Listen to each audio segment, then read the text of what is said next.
got a secret underneath. Yeah, she's this naughty little freak. She likes to put on a show. She likes when it takes control. Handoff goes to Jacobs, running room, left side. He's to the outside 30. Breaks a tackle, 25-20. Gets a block, 10-5. Touchdown! We've been pretty good as a unit. It's crazy because it's like we could be so much better. So I think that's the fun part about this back end of the season is trying to chase the perfection. A blast by Josh Jacobs. The key to the second half is really, to me, whoever wanted more. A lot of games going to be close, and whoever has the best detail and whoever has the most effort out there on the field, I feel like this back end of the season is really where you kind of separate yourself from everybody else. You start to know and expect certain things out of the guys, and you start to gel. And I think that's the point that we are at now, coming off a bye week. So it's going to be fun. Come Sunday, Josh Jacobs and company will do battle with Chicago's top 10 scoring defense, led by team captain T.J. Edwards. The blitz, Edwards got there. The Bears' leading tackler can do damage in the backfield. Number 53 racked up a game-high 13 tackles last week alone, and his teammates also bring that punishing play style, a big reason Chicago has the NFL's #1 ranked red zone defense. Meanwhile, Green Bay's red zone offense is currently 29th, leaving plenty of room for improvement beginning this Sunday. I challenge the whole offense, I challenge the whole team really to put it together a complete game, see what it feel like, see what that look like, try to strain a little harder, give a little more, and see where we at in the end. And that's what we trying to come in out here and do this rest of the back end of the season. And here's the handoff, Jacobs to the outside. He's got an angle. He's to the end zone, to the pylon. Touchdown! I was going to do a segment on one guy, but as I was going through the tape, I kept noticing another guy. Now, I'm no heck of a genius, but I thought maybe I ought to do this segment on the other guy. His name is Devonte Wyatt.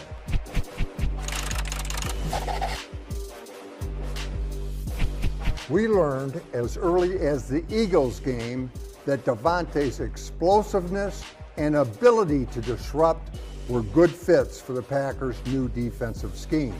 Here, Saquon Barkley loses 3. I really couldn't tell you if Devontae is weight room strong, but he is football strong. Here he's working against Peter Skoronski, a guy with a first-round pedigree and a famous grandpa. And Devontae, one-on-one, goes right through him to sack the quarterback. That's not to say Devontae can't get it done with moves. Here he and Lucas Van Ness are running a tackle end or TE stunt. And early in the play, it looks like the Colts are blocking it up pretty well, but take a close look at Devontae's left arm. He comes with the rip move.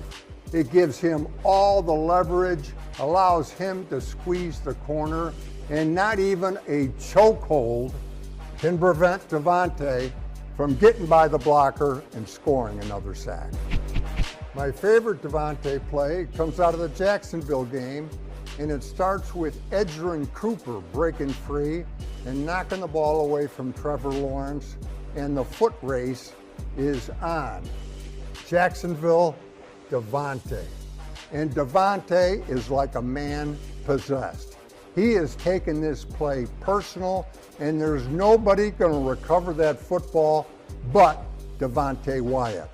Devontae leads the Packers in fumble recoveries. He also leads them in sacks. He's number 2 in tackles for losses and number 2 in hits on the quarterback. All that despite missing 3 games with an ankle injury. No wonder he jumped off the tape. We have a special treat for you on this edition of Total Packers as we welcome the great Jerry Kramer back to Lambeau Field. Wayne Larrivee sits down with the Hall of Famer to discuss his legendary playing career and a life well lived.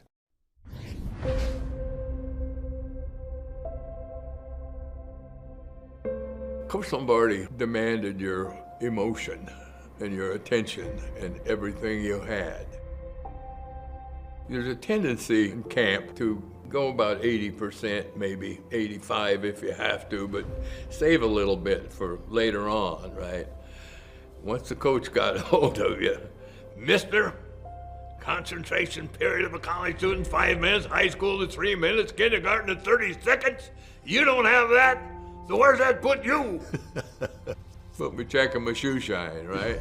I'm in the locker room, shuck my hat off, my shoulder pads, and looking at the floor, studying the carpet, wondering where I was gonna go and if I would play again. And he comes in the door and he walks down to where I'm sitting, and he messes up my hair and slaps me on the back of the neck and pushes me, and he says, son, one of these days you're gonna be the best guard in football. Boom! And he just filled me up with an energy and with a dream and with a mission. And changed my attitude and changed my life. Was football always something you gravitated toward, or how did you get involved with football? My older brother was a football player, and he was a running back. I wanted to be a fullback, and I went in as a freshman and talked to the coach. But we already have a fullback, and so you'll probably sit on the bench. You probably won't be able to play for a while. But if you want to play tackle, I think you could probably start. Well, I'd much rather start than sit on the bench. So I made the decision at that point to go ahead and play tackle, play in the offensive line. I had a line coach, and he picked up my hand. He said, son, you got big hands, and you got big feet. And you're going to grow into them one of these days. And you can be a hell of a player. You can if you will. And he walked away. I said, can what? If I will what? Finish the sentence. What are you trying to say? And he gave me that Mona Lisa smile and just walked away. And so I decided if I was going to play tackle, that I was going to give it my best shot. The Packers drafted you. Jack Vanese was the guy who was handling the talent. He put together the core of what would become one of the great dynasties in the history of the NFL. I played in the college all-star game before I came to Green Bay. The coach down there had been a professional football player, and he had played with Green Bay. And he goes, Jerry, you probably won't make that Green Bay team. So I came to Green Bay, and I'm going, Scooter calls me in. What in the hell is wrong with you? Well, I'm waiting to be traded. My coach at the college all-star game told me I'd be traded. Well, I didn't draft you to trade you. You're starting Saturday. So I started studying the films and studied the players, and it made a big difference for me.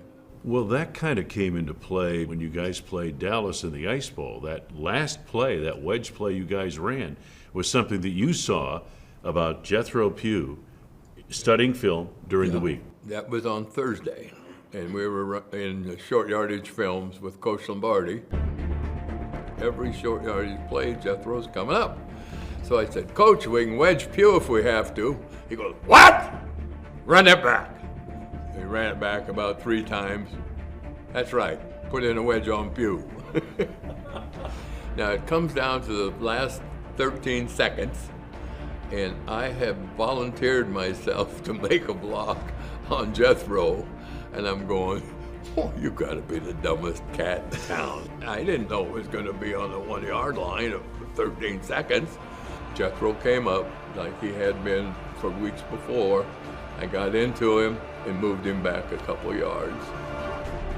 Starr takes the snap. He's got the quarterback thinking he's taking the first down, and the Green Bay Packers are going to be world champions, NFL champions for the 3rd straight year.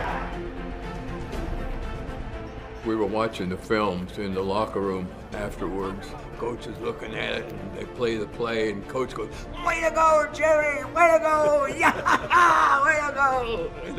Woo! Blew up my skirt, right? Just really filled me up. You kind of knew that you had one last run left in you, right? And this was it. Yeah, we knew where we were and what we had to do if we were going to be champions again. Marvelous life. You've had an incredible life. Been a good life. It's been a good time. I tried to do things right. I try to teach my children to do things right. You do it right the first time, you only have to do it once. Take your time, figure it out, and do it right.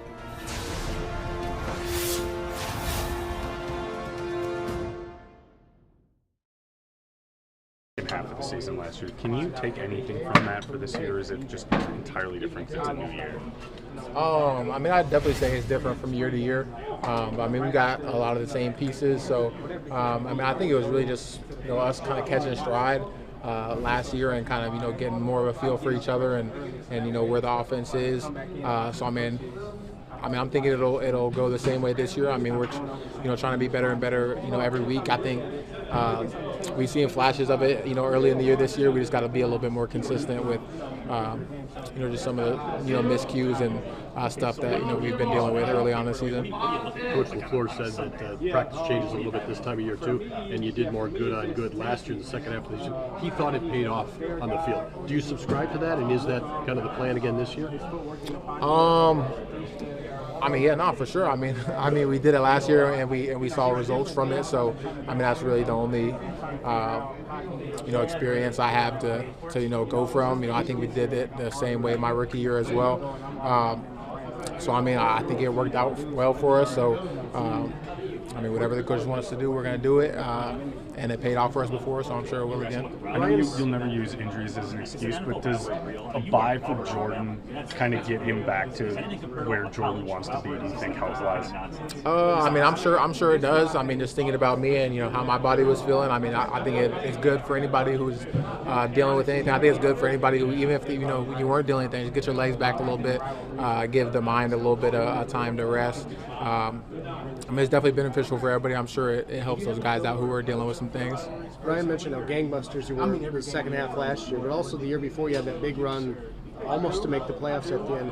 When that type of thing happens consistently, is that a reflection of the coaching you get, the character of the guys in the locker room? What's that a reflection of? I think it's a reflection of everybody. Obviously, we'd love to start the year off right. And honestly, I mean, we're 6-3. I think we're in a really good spot.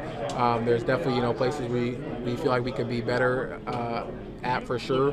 But I mean, I think we're in a good spot this year. But I mean, I think it's just everybody. I mean, the players' willingness to want to continue to improve and correct things that we've been doing wrong, and then obviously the coach is putting us in a position to do so. You're aware you're 6-3. Are you aware of what other teams are? Do you pay attention to that and the playoff picture and the seeding potential and all that stuff? No, not a ton. I mean, we're just going to keep on doing us. I mean, our main focus is always us. So I mean, yeah, I'm aware of our record, but I mean, really, we're trying to win every single week. So I mean, it's definitely a week-to-week thing, just trying to go 1-0 every week. We're not looking too much into what the other teams' records are or anything. We just know it's a little bit more when we're playing somebody in the north.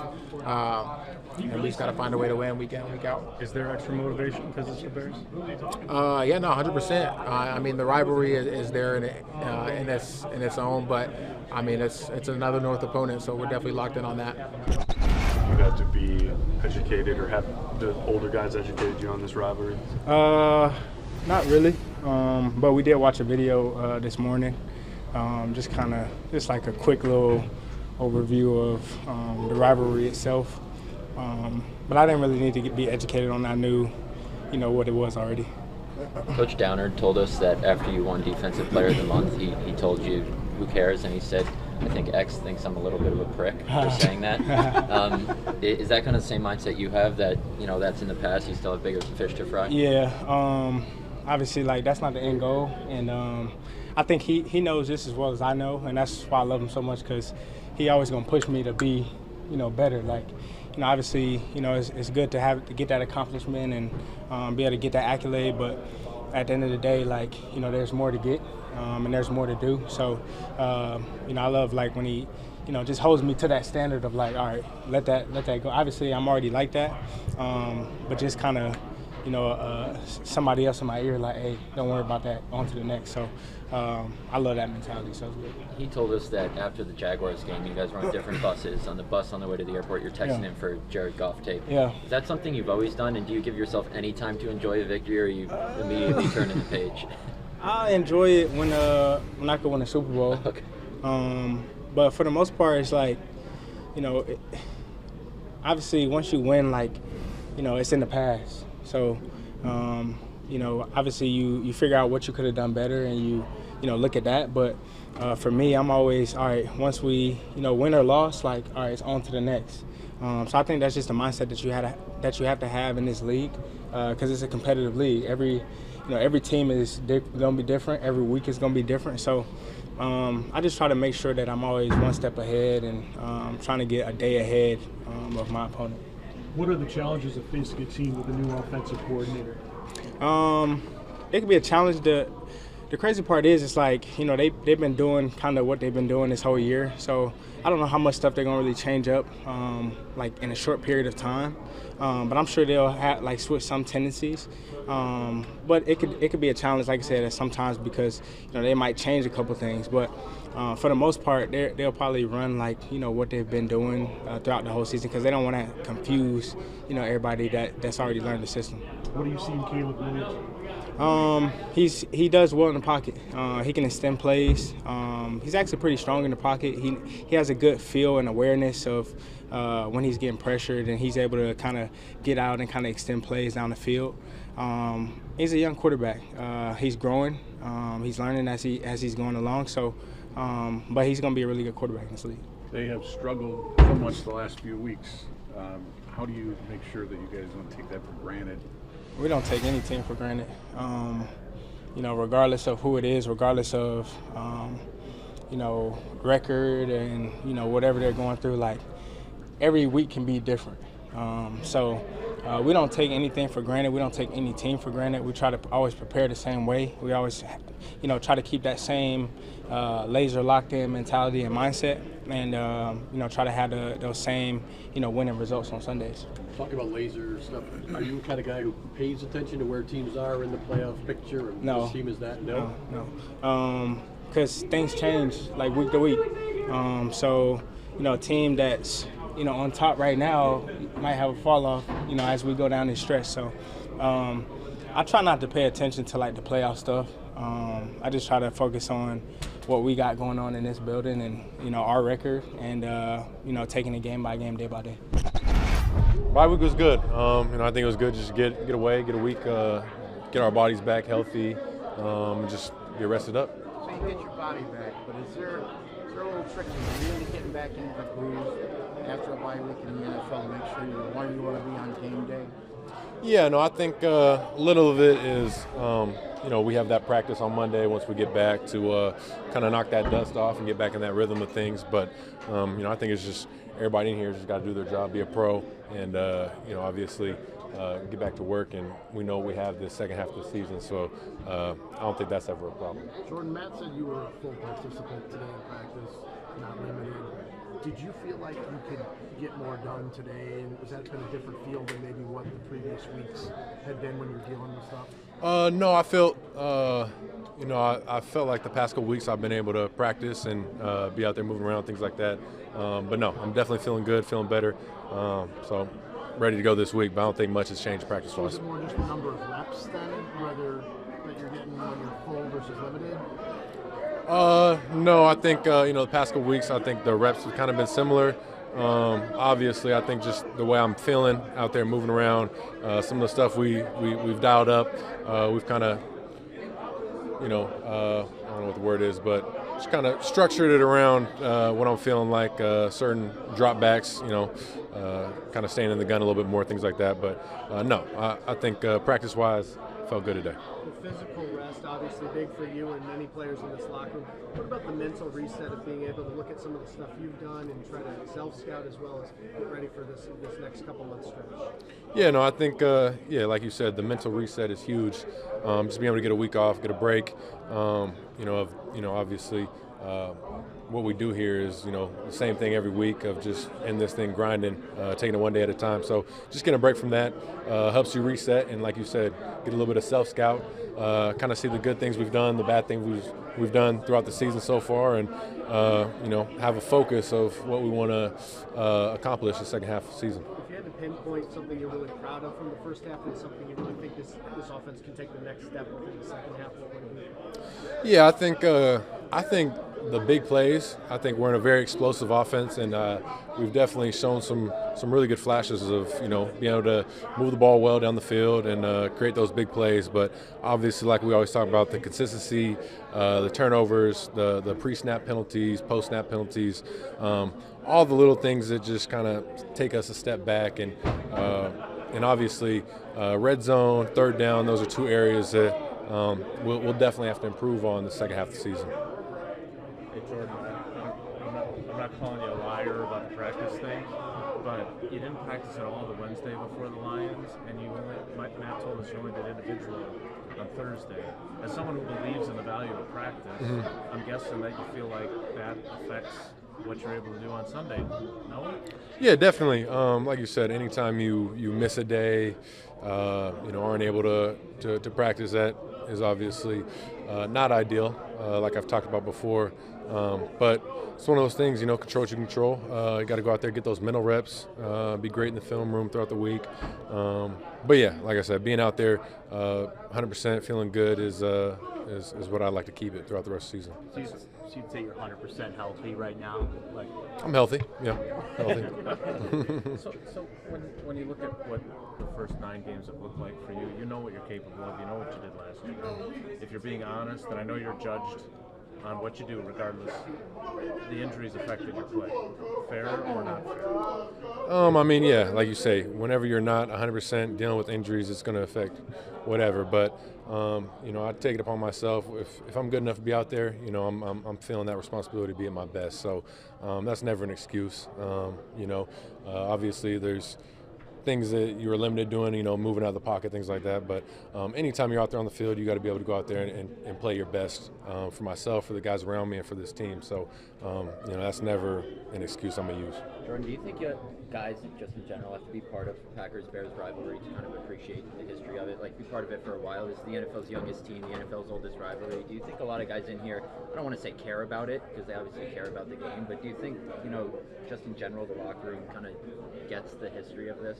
Definitely. No, we know the history of the game, and it's definitely, I think it's special to be a part of it. A rivalry that's been going on, the oldest rivalry in football. So it's very special, and I think we definitely take pride in that. Can you explain though how you guys have been sort of dominant though with the Bears, and just I guess overall, how does it feel to have such a good winning record against them over this past decade? Yeah, I can't talk about anything that went on, I guess, before I was here.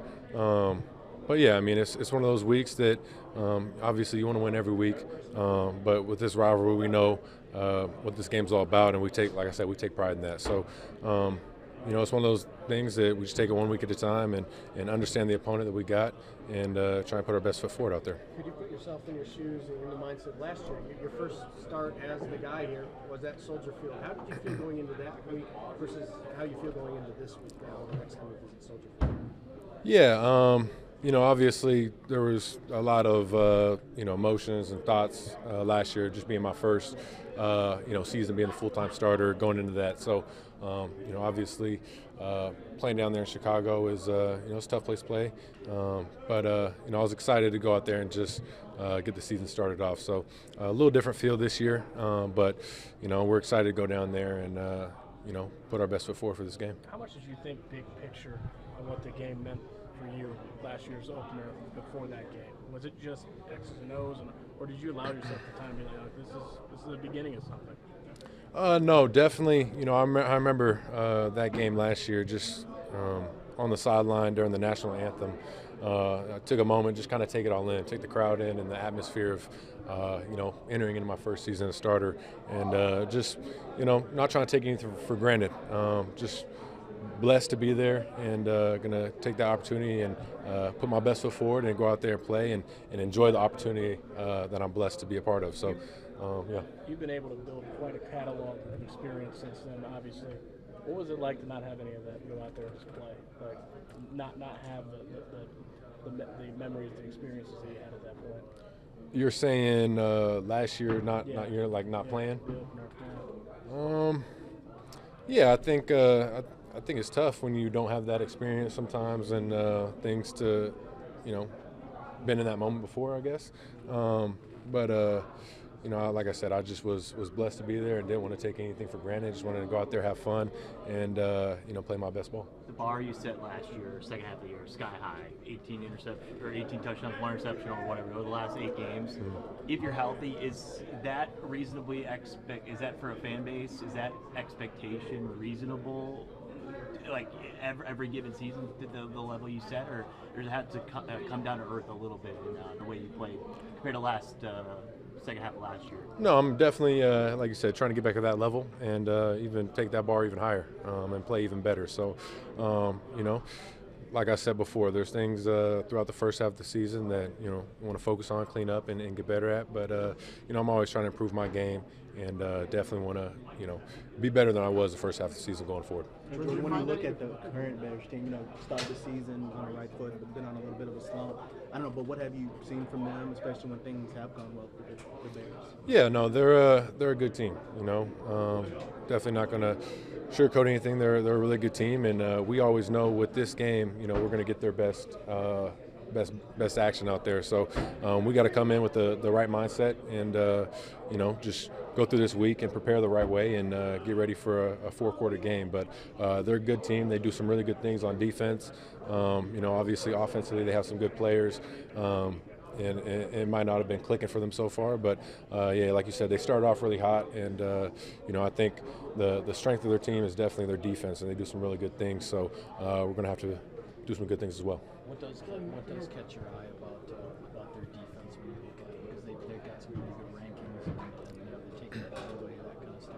What catches your eye when you study it? Yeah, like you said, they've generated some turnovers over there, but I think what they do well is the red zone defense and third down defense. I think those 2 areas, they do a good job of holding teams and not letting them get those first downs and obviously the touchdowns in the red zone. So, I think those are 2 areas that we're going to need to improve on offense and definitely be a lot better than we have been. So it's going to be a good test for us. Jordan, how much have you crossed paths with Caleb Williams? I mean, he's a rookie year, 5th-year guy, but you're both still young quarterbacks. Do you know him at all? Have you crossed paths with him much at all? No, I don't know Caleb. Our paths haven't crossed so far, but I just don't know. So obviously you want to win every game you play against these guys, but the idea of maybe, I don't want to say Brady and Manning, but the idea of having like a quarterbacking rivalry, if he turns out to be as good as they hope, is that something that appeals to you, to have kind of that inside the division and two really good quarterbacks, or has that never even crossed your mind? No, I mean, I think that's something that would definitely be cool. But at the end of the day, I think just the rivalry of the Packers-Bears and obviously the history of this rivalry is something that is, I think, a little bit more special than that right there.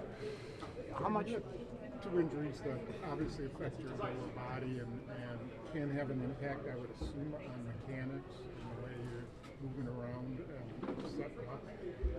Do you think you underestimate it, or as you sit here now and look back, do you think that did affect how tough was it on your actual quarterback mechanics and setting up and throwing the way you want? Yeah, there's definitely certain aspects of playing that were affected, but that's football. A lot of these guys in this locker room are battling through injuries and battling through things that don't allow them to be 100%. So it's just part of the game, and you got to find ways to get around that stuff and kind of block it out and just play through the injuries. So it's something that is there, but like I say, a lot of guys go through things in this locker room that I'm always putting my best foot forward to try and go out there and compete for those guys. Jordan, what did you see before Marshawn got injured and now that he's working his way back? And can he add? What do you think he can add to the backfield? Yeah, no, I think throughout training camp, Marshawn was doing some really good things, and I think just his explosiveness. I think he's a really fast running back, and I think he did some good things when he got the ball, his ability to get through that line, and I think once he get him back will help us just create some more explosive plays, and obviously he's a guy we're going to want to get the rock to. But at the same time, I mean, Josh is playing so well too. So I think just getting him back in the lineup, getting him some touches is going to be very, very huge this week. How do you go about the red zone problems? 30th in the league. Where is it just slowing things down when you get there? Like, where do you guys start in trying to fix that going forward? Yeah, I mean, I think you look at everything. You look at the plays we're running, and then obviously execution of the plays we're running. And both of those things are things we're going to need to clean up and be better going forward. But you know, I definitely think looking back on it, there's plays to be had down there. It just comes down to going out there and making those plays. And obviously, we talk about trying to finish every drive with either you know, touchdown or field goal. So an area that, you know, we can't have turnovers down there and giveaways. So something that, you know, we're going to have to be so dialed in and focused when we get down there. Obviously this week going against a really good red zone defense. How much Two more for Jordan. Musgrave this year, because you know that your coach likes to run out multiple tight end sets. How much have you missed Luke? Yeah, we've missed Luke a lot, obviously, done with his injury, and just like another guy that brings a lot of speed to that tight end position, and we're able to do some cool things in the pass game when he's out there. But to your point, I mean, I think Tucker's done a really good job, and he's another very good tight end that we have that can generate some explosive plays. And I think Ben's done some good job, some good things as well. Obviously, getting his more opportunities and his role picking up with Luke being injured, but. Yeah, we're definitely missing Luke out there. Have you had many reps with Fitzpatrick, and is he the tallest target you ever had at 6'7"? That's a good question. I'm not sure. He is very tall.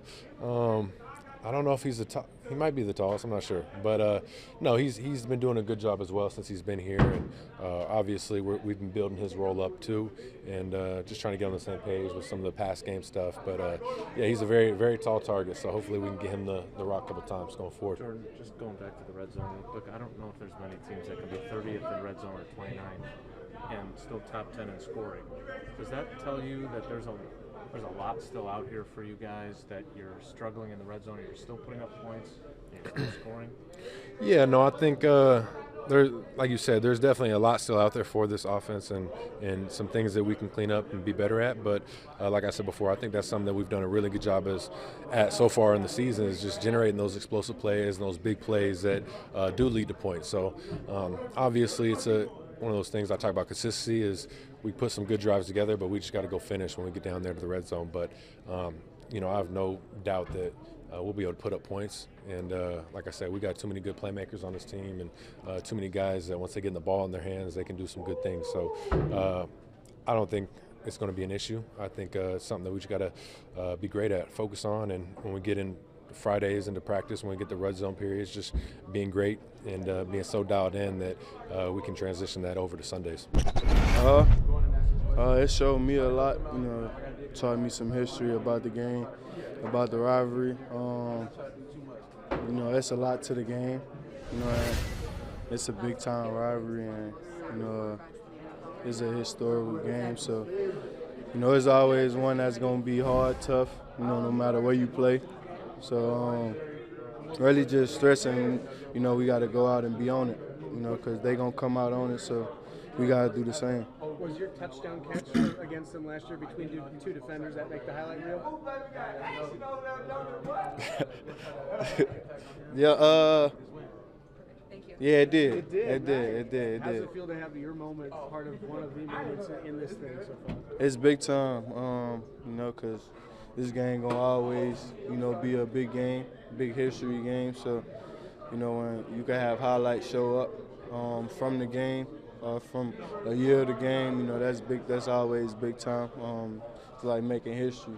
So did the video just kind of go through the whole sort of history, like all the way back even? Like, what did you kind of take away from it? It went back to some old highlights. It was just talking about, you know, the rivalry, and really just, you know, it's our video, so it's really just showing us. But, you know, it was just talking about showing the turnovers and, you know, the good plays, great plays we make. Just, you know, boosting the energy in the room. You know, we got a day of practice and play them Sundays, so, you know, we just coming out bye week, so just getting that energy up with the video. How would you describe how you felt after watching that video? You know, I was pumped because, I scored 2 touchdowns against them last year in the game to go to the playoffs. And that was big time, and it just made me thought of that. I just thought of that moment because it was big time for me. Because I'm in the league now. Games, different level. Being able to score 2 touchdowns hard. So, and that was a game that was real important. So. Did Matt point out that he's never lost to these guys? Did he make sure you guys knew that? Nah. 10 in a row. Matt on the humble side. He just want to win. He don't really say too much. I ain't know. Well, yeah, I did. Actually, I did know. But, he don't really stress it that he undefeated against him. But we just want to win. So. When you have learned about just this offense, and just you rolling it through this first half of the season, now you're kind of getting ready for the home stretch. What have you learned just about just each year? I think we got a dominant offense, and once we put everything together, it's gonna be fun. I think we got a lot of dynamic players on the team, and there's never just one guy that, you could just focus on. When you're a defense. And that's what makes it so fun. We got J Love back there that can get us the ball wherever. So we got Josh Jacobs, in the backfield running, helping us out, pass block. So it's big time to have players everywhere. Tuck, he a dog. He's short every week. Just different types of players, that come together and play together. It's gonna be fun. And when everything click. Jay, as an offense, you guys are in the bottom 10% when it comes to scoring touchdowns in the red zone. What needs to change in that area? How do you guys improve? I think we just gotta execute better. Make more plays. It's on us. On the players to make the plays in the red zone. The coach is not out there. So it's practice. Preparation, just preparing and doing what you got to do to get better every day. So when the moments come, that we capitalize on them. Elton, you guys have allowed 12 sacks this year. That's the fewest in the National Football League. Mm-hmm. Do you guys watch that as an offensive line? Honestly, I didn't know. I'm glad you did tell me that, but I did want to see where we rank. As far as sacks and yards and stuff among every other line in the league. That was one of the things that we talked about in camp, that we want to be the best offensive line in the league, and we just got to keep pushing. At the back end of the season, to get that done. Would you say, or could you put your finger on a key to why you guys don't allow sacks? 12 is, the Bears allowed 9 in their last game, period. You guys don't give up sacks. Is there any keys to that? I feel like it's us as a offensive line working together, and the quarterbacks and running backs and receivers. It's a whole offense. Just everybody doing their job. Blocking to infinity is one of the things that we preach. No matter how long the quarterback hold the ball, even though J Love do a good job of getting the ball out and things like that, but no matter how long he hold the ball, we block to infinity, make sure our man don't touch the quarterback, and that's one of the things we take pride of in our room. Have you noticed Jervon Dexter at all? He's their big, tall guy, 99. Mm-hmm. Have you noticed him at all? And what kind of challenges does he present? Yeah, like you said, he's a big guy. I feel like he got good pass rush skills. Young, but you can tell that he got talent. Gonna be one of the guys that we have to get after, and make sure we blocking him and keep him to be able to keep J Love upright. Is that something you took upon yourselves as a line when Jordan had his knee injury, had his groin injury, to be like, no, it's on us. We got to protect him, because those numbers you put up are amazing with how few sacks. Yeah, we no matter who back there, no matter if he hurt or not, we want to keep him upright. Like I told Larry, that's one of the things we pride ourselves in, is being able to make sure our guy don't touch the quarterback. You know, it's a game of football, so things happen, but that's definitely one of the things that we pride ourselves in. What do you think of the streak that you guys are on in this rivalry? Matt LaFleur's never lost to these guys. Yeah, I haven't either. You know, I've been here. I've been here since Matt been here. But I mean, it's a great streak. We got to keep it going this year.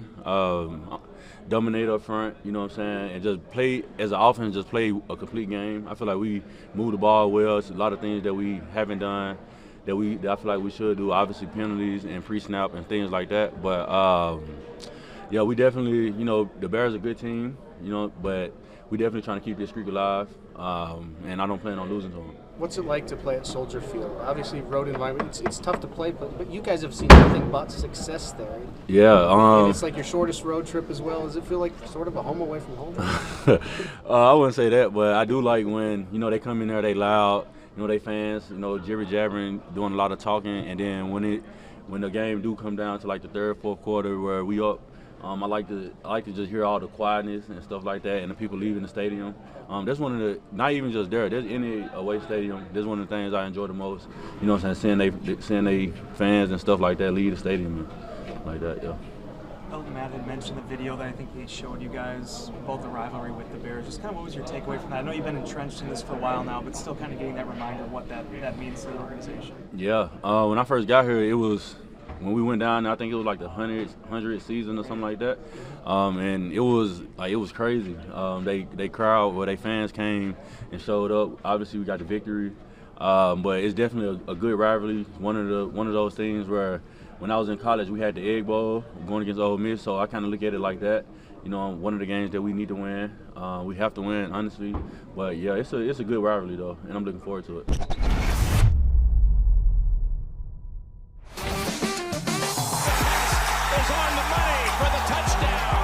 We know the history of the game, and it's definitely special to be a part of it. You know, the oldest rivalry in football. So, you know, we're excited to go down there and, you know, put our best foot forward for this game. Jordan Love and company will try to lead Green Bay to its 11th straight win over Chicago on Sunday. But they'll be doing business with the Bears' 7th-ranked pass defense. That's recorded at least one interception in every home game this season. They've generated some turnovers over there, but I think what they do well is the red zone defense and third down defense. I think those two areas, they do a good job of holding teams and not letting them get those first downs and obviously the touchdowns in the red zone. So those are two areas that we're going to need to improve on offense and definitely be a lot better than we have been. So there's definitely a lot still out there for this offense and some things that we can clean up and be better at, but that's something that we've done a really good job at so far in the season is just generating those explosive plays and those big plays that do lead to points. So one of those things I talk about consistency is we put some good drives together, but we just got to go finish when we get down there to the red zone. But, you know, I have no doubt that we'll be able to put up points. And like I said, we got too many good playmakers on this team and too many guys that once they get the ball in their hands, they can do some good things. Chicago native Jaden Reed is one of them, and he's ready to roll in the second act of this season, a part this team played late last year. Fires left side. Jaden Reed's got it. Cutting right. A field flipping play of 59 yards. Every year is a new year, but yeah, we know what it takes to, you know, take those jumps, you know, just hounding in on the little things, you know, if we don't beat ourselves, we can be great. So we showed it last year, and, you know, it's no different. We got a lot of the same guys, and, you know, we can do it again. Packers rested for the stretch drive, coming off a bye. It's rivalry time. They're off to Chicago to take on a Bears bunch who could use a pep talk from Mr. Brady at this point. Here come the Patriots with pressure. Picked up. Williams in trouble. Down he goes. Chicago is reeling heading into this one. Head coach Matt Eberflus's chair may be feeling a little warm. 3 points at home against a 2-win Pats team. Under 16 points, 3 straight. Was anticipated and well defended by New England. But that's such poor execution in that situation. Well, something has to give. Packers defense has been a little cheesy so far. 22-plus points allowed 3 straight games, hoping the bye helped them straighten some things out. Here is Gibbs. First down and more. Gibbs in for the a touchdown! Maybe Caleb Williams is the cowbell for their defensive fever. Just 120 yards passing last week, 4 yards per attempt. So low they should have ditched passing altogether. A low 60s rate, sub 70 rate games, 3 straight. Now Williams on the run, throws incomplete, and the Bears come up empty on 3rd and 10. Now he takes on a Green Bay pass defense, holding quarterbacks to a sub 90 rating, holding wide receivers to a low 80s rate. Here's a fake. First throw for Goff, and it's bobbled, but then caught by Amon-Ra St. Brown, but he's hit immediately by Eric Stokes. Bears DJ Moore, 24 yards last week. Rome Odunze, 23. Keenan Allen led the team with 44. Williams back to the air for Keenan Allen on the sidelines. Bears pass protection. Last week, Caleb's mom got the call from Principal Rooney. Your son was dropped 9 times last week. Pressure again, and 9 sacks. Number 99 gets number 9 for New England. Is Caleb's line good? Maybe not. He also stood in the pocket for what seemed like ages in that game, just surveying things. Packers pass rush has 22 sacks, so a little over 2 per contest. Just know New England didn't have a ton of sacks prior to Week 11. Now they do. Goff under pressure, down he goes. Run game, DeAndre Swift, man in the Bears' backfield, 59 yards in their loss. Not much there again. Patriots closing the door on the run game these last 2 plays. No gain there. Only 3.7 a run versus New England. He gets a Green Bay rush defense, allowing 4.6 to running backs, right near the league average. Here's Gibbs on the right side. Big hole! Gibbs racing, breaks the tackle, and finally tripped up. Bears offense trying to find a way to help their defense out. How much longer can they hold up? Held New England under 20 points despite being on the field all day. Only given up 22 plus in 1 game all year. Pressure coming, he's in trouble, able to run free. Gets rid of it with his left hand to avoid the sack. Green Bay's offense comes in averaging over 25 a game, scoring 24 plus points in 7 of their 9 games. My goodness, what a move! Jordan Love, 15 touchdowns, 10 picks, which is why he sports a sub 90 rate, but 260 yards passing per. Here's Love to the end zone, diving catch! What a catch it is by Kraft! What a throw, Jim. He's got a tough pass defense on his hands this week. Bears held Drake May to 184 yards, intercepted him, still holding quarterbacks to a sub 80 rate for the season. He'll check it down, and it's intercepted! TJ Edwards with the toe tap on the sideline. Packers Christian Watson, 2 scores, 29 yards per game. Dontavian Wicks, 4 TDs. Jaden Reed, 68 yards per game, 3 touchdowns. He's got a man wide open. It's Jaden Reed. Finally delivers a big one for Green Bay. Romeo Doubs, 2 TDs, 51 yards per game. Up top they go, and wide open is Doubs. And tight end Tucker Kraft, a little over 40 yards per contest, 5 trips to the paint. Gets it out to the far side to Tucker Kraft now, who makes a move, and he's got another first down. Finally, on the ground, Josh Jacobs, nice 84 yards per game, 4.8 a run. Oh, there's nobody home. Josh Jacobs still going, and he's inside the 40. This is round 1 of Green Bay Chicago this season. Not overall. They've played each other like 3 other times in NFL history, or maybe a few more. It's Caleb's first taste of the rivalry. What do you like? Green Bay has beat them 10 straight times, or 15 of the last 16, or 25 of the last 28?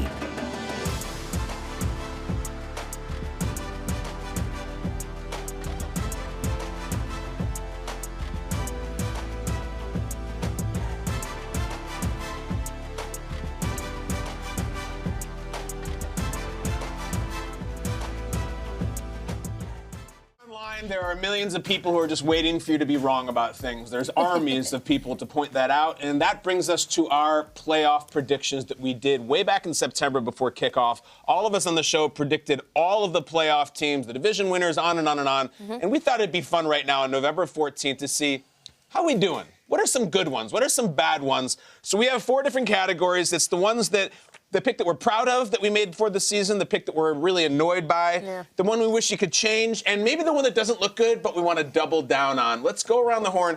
Peter, you are known for making picks. Yep. Take us through those categories for your own picks. I have great success over the years of picking the right Super Bowl matchup and the Super Bowl winner, and I stick by what I had. But if I can tell you what I'm most proud of this season, I got a lot of slack from Dallas. I didn't have the Cowboys in the playoffs before this season, and I said I don't like a coach in the final year of his contract. I don't like that they didn't sign any big free agent picks. The fact that I didn't have the Cowboys, you're not going to get applause for that. No one's going to say, hey, look, you did a good job. You didn't pick them as much. But everyone seemed to have. Everyone seemed to think that the Cowboys, they went so far last year. Dak got the big deal. CD got the big deal. So I'm going to say I saw this coming. I didn't like the vibes in August, and the vibes have been off. And now you got Cooper Rush and Trey Lance, and I don't see them turning it around. So that's the one I'm proudest of. What annoys you that you did? What annoys you? I'm going to do 2 seconds on this. Okay. There is a clip that Freezing Cold Takes will post every single Sunday when the Jets lose. There is a clip that I've been sent 1 million times this season. The clip is of me saying the Jets are going to be the number 1 seed in the AFC, and Aaron Rodgers is going to be the most valuable player in the league. I am annoyed by this pick. I am annoyed that I was so in on the Jets, and I feel let down because I, with my own 2 eyes, saw it. I was there in August. I was there at the preseason, and I thought this team was really good. They're not. They're terrible in their losses. This one was embarrassing. They've lost games where they lose by a point on bad field goal kicking and terrible penalties. And then they've lost games like this where they're just blown out and embarrassed, like against San Francisco and against Arizona. I am mortified. And yet, if I can get the camera to come back to me one more time, I would like to say something. The stakes of this are not that high. Like, I said the Jets are going to be really good. They're not. Okay. We had an election last week, and everyone said it's going to be a coin flip, and it's going to be, and it was not a coin flip, and yet I don't see anyone wearing it like I have to wear it on TV for a week and a season afterwards. Why am I the one? I have to come out every day on Twitter and be like, I'm sorry about the Jets. I was wrong. You had people being paid a lot more than me on bigger networks than the NFL Network saying, I think it's going to go this way. And they're on the next day like, well, let's move right along with the news. No, I am wearing it right now, and I feel like I am unfairly wearing it. All right, on to the next thing. Maybe if those posters were going around every 2 seconds touting their prediction record. No doubt. Maybe I'm a little bit too much on it, okay? But I am saying this. Okay. The thing I wish I could change, I'll be quick with these. I wish I could have put the Steelers in there. I really like watching this brand of football, and their defense has always been good, and they got better at quarterback.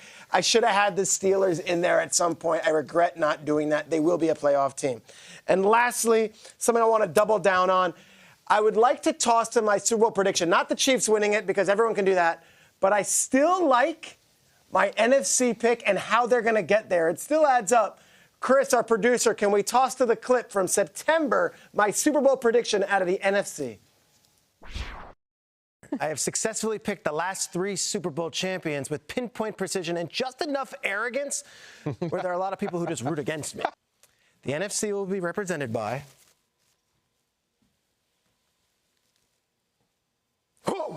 Wow. Let's go. Jordan Love, Matt LaFleur, and the Green Bay Packers. I'm going to go one step further here on this prediction. Put this in print. They're going as a wild card team. I have them as a wild card team, getting hot and being the team that comes running. So the Lions will be the 1 seed as it's going that way, but I still am doubling down on the Packers off their bye, going on a run starting today, and they are going to be a team that's going to be representing the NFC.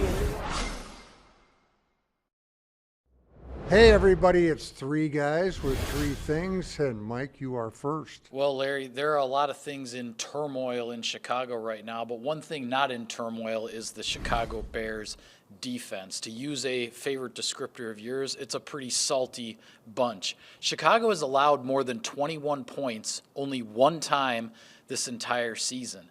They have taken the ball away 16 times, which is just a few behind the league leaders. They are 7th in the league in third down defense, 1st in the league in red zone defense. Those are 2 categories the Packers are looking to improve upon the second half of the season. This is going to be a big challenge for Jordan Love and company. Wes? Larry, everybody on the active roster was practicing on Wednesday, and that included Evan Williams, whom the Packers missed for 1 game due to the hamstring injury. And it was very interesting listening to Evan talk at his locker on Wednesday because obviously everybody draws the comparisons to him playing with Xavier McKinney, learning a lot from that young man, obviously growing together in the secondary. But he also mentioned he recently had dinner with Leroy Butler, who, again, Pro Football Hall of Famer, one of the best to ever do it. Not bad to emulate as well. Evan Williams, a very strong first half for him. Hopefully the hamstring behind him and helping buoy this Packers secondary down the stretch. Guys, fun with numbers. The Packers have allowed 12 sacks this season to date. That is number one in the National Football League. To put that in perspective, the Chicago Bears allowed 9 sacks in their last game, as in singular. 12 sacks, number one in the league. Hats off to the Packers offensive line and really everybody on that unit. And just to have a number for the Chicago Bears, they have 14 players with at least 1 sack. So it ought to be interesting come Sunday at Soldier Field. And that's 3 guys with 3 things. See you next time. Danger they both crave when they put on a show. She likes when he takes control.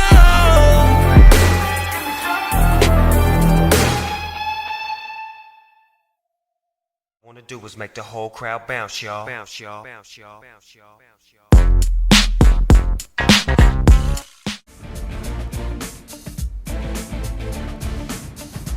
The Packers and Bears met in a tightly contested game on November 12, 1961. In the game, Paul Hornung was excellent. He had over 120 yards rushing with 1 rushing touchdown. He caught one of Bart Starr's 3 passing touchdowns. The Bears would rally back, but it was too late as the Packers held on to win at 31-28, becoming the first of 2 teams to sweep the regular season series since 1935. Memorable moments brought to you by the Oneida Casino.